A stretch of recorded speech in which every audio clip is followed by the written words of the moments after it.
By now, you should have a good idea of what you can expect from hell. You know to kill the first person you see when you fight your way out of that birthing sack. You know how to find clothing, tools, and shelter. You know that no matter what you do, how well you do, someday it's back to being fresh meat. This is the biggest city you can imagine. Tribes fight and die for territory, and taking a wrong turn is a fucking death sentence. You'll get a feel for where you should and shouldn't go eventually. Develop a kind of street smarts you need to stay a resident for more than a day.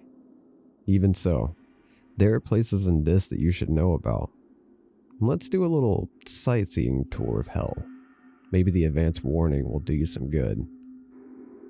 Skin Street. Allow me to tell you about the first time I saw Skin Street. I dropped out of my birthing sack onto the road, stood straight back up and got myself ready to fight. Nobody was there. Not one single person was out on the street that stretched for miles in either direction. I relaxed a little and took a look around. Most of the streets in this are a labyrinth network of buildings. You spend most of your stay in hell paranoid that just around the next corner, there's somebody ready to beat you down. Skin Street isn't like that. It's a single straight line with only rain in the darkness to hamper visibility. I felt more vulnerable there than I've ever felt in any other part of this. You ever walked into a wide, empty space and suddenly felt exposed? Yeah. Imagine also being naked, unarmed, and in hell. Still, I knew what I was supposed to do. The first step was to find some clothing. That's where I learned how Skin Street got its name. Every building, every busted streetlight and gas lamp was decorated with flayed skin. I'd been in hell long enough by that point not to be too freaked out, but I'd be lying if I say it didn't affect me. In a fucked up kind of way, it reminded me of Christmas. You know, people hanging wreaths and lights from their houses, that sort of thing. I remember the time I spent with my family, with my kids on Christmas morning. Yeah, feelings like that will get you killed. I pushed them back down and pulled some scraps from the nearest building. If somebody was going to leave clothing material lying about, I might as well take it, right? I didn't know it at the time, but every step I took on Skin Street was being watched. When the attack came, I didn't even get a glimpse of the guy. Bang. My skull fractured from an expert swing of a club.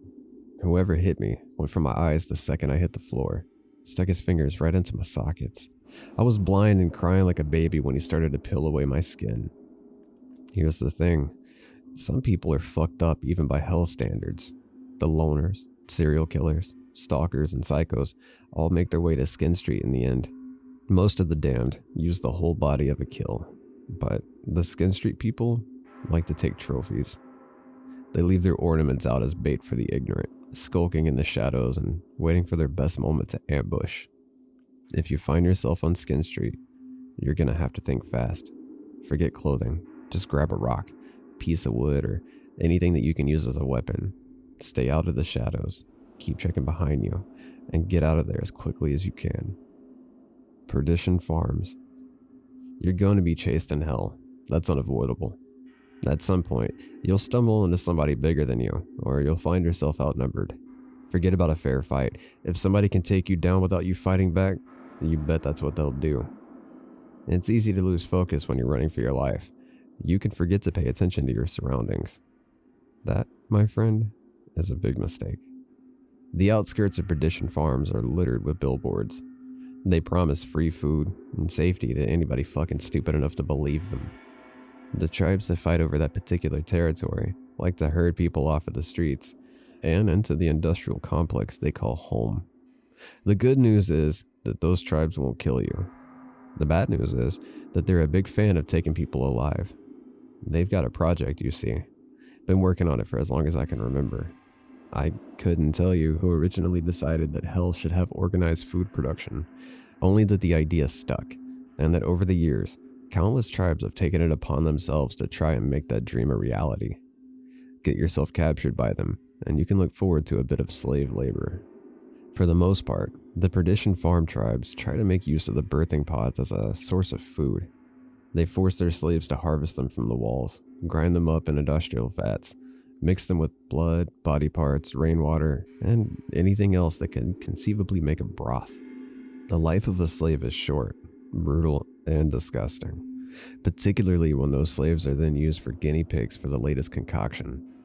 You see, amniotic fluid can be drunk if you're desperate, though drinking too much is guaranteed to make you empty your stomach from every available orifice.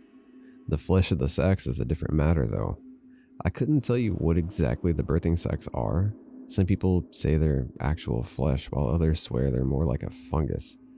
What I do know is that they repair themselves over time. Eat some of their flesh, and over the next few days, you'll grow a new birthing sac inside of you. It's a small mercy that you won't live long enough to see it break through your skin. You'll be dead shortly after your stomach bursts. If you're lucky, your days as a slave will end when the tribe decides they want real meat. They're not stupid enough to test their broth themselves, not when there's no shortage of slaves in hell. Look, I can't force you to stay out of Perdition Farms. I can only offer advice. In my opinion, if you think you're being herded there, it's better to take whatever's at hand and cut your own throat. I'd take fresh meat status 100 times before spending another day on the farms. The Boneyard. So, maybe you're thinking to yourself, hey, I'm the kind of nut job who'd join a cult. Is there anything in hell for me? If that sounds like you, the Boneyard has you covered. You see, there's a certain kind of religious fanatic who really does belong in hell.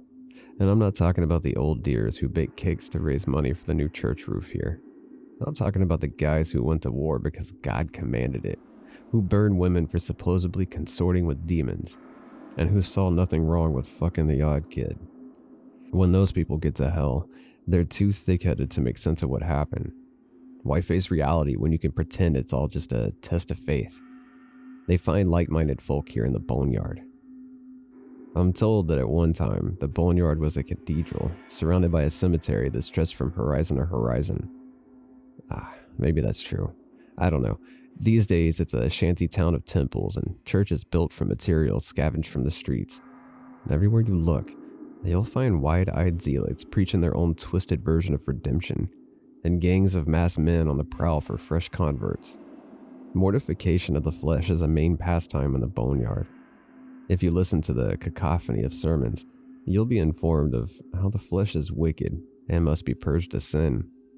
How lucky we are to be given such a holy duty, and how fortunate to be given the opportunity to redeem ourselves before God. The people of the Boneyard have had a long time and plenty of fucking practice when it comes to mastering torture and degradation.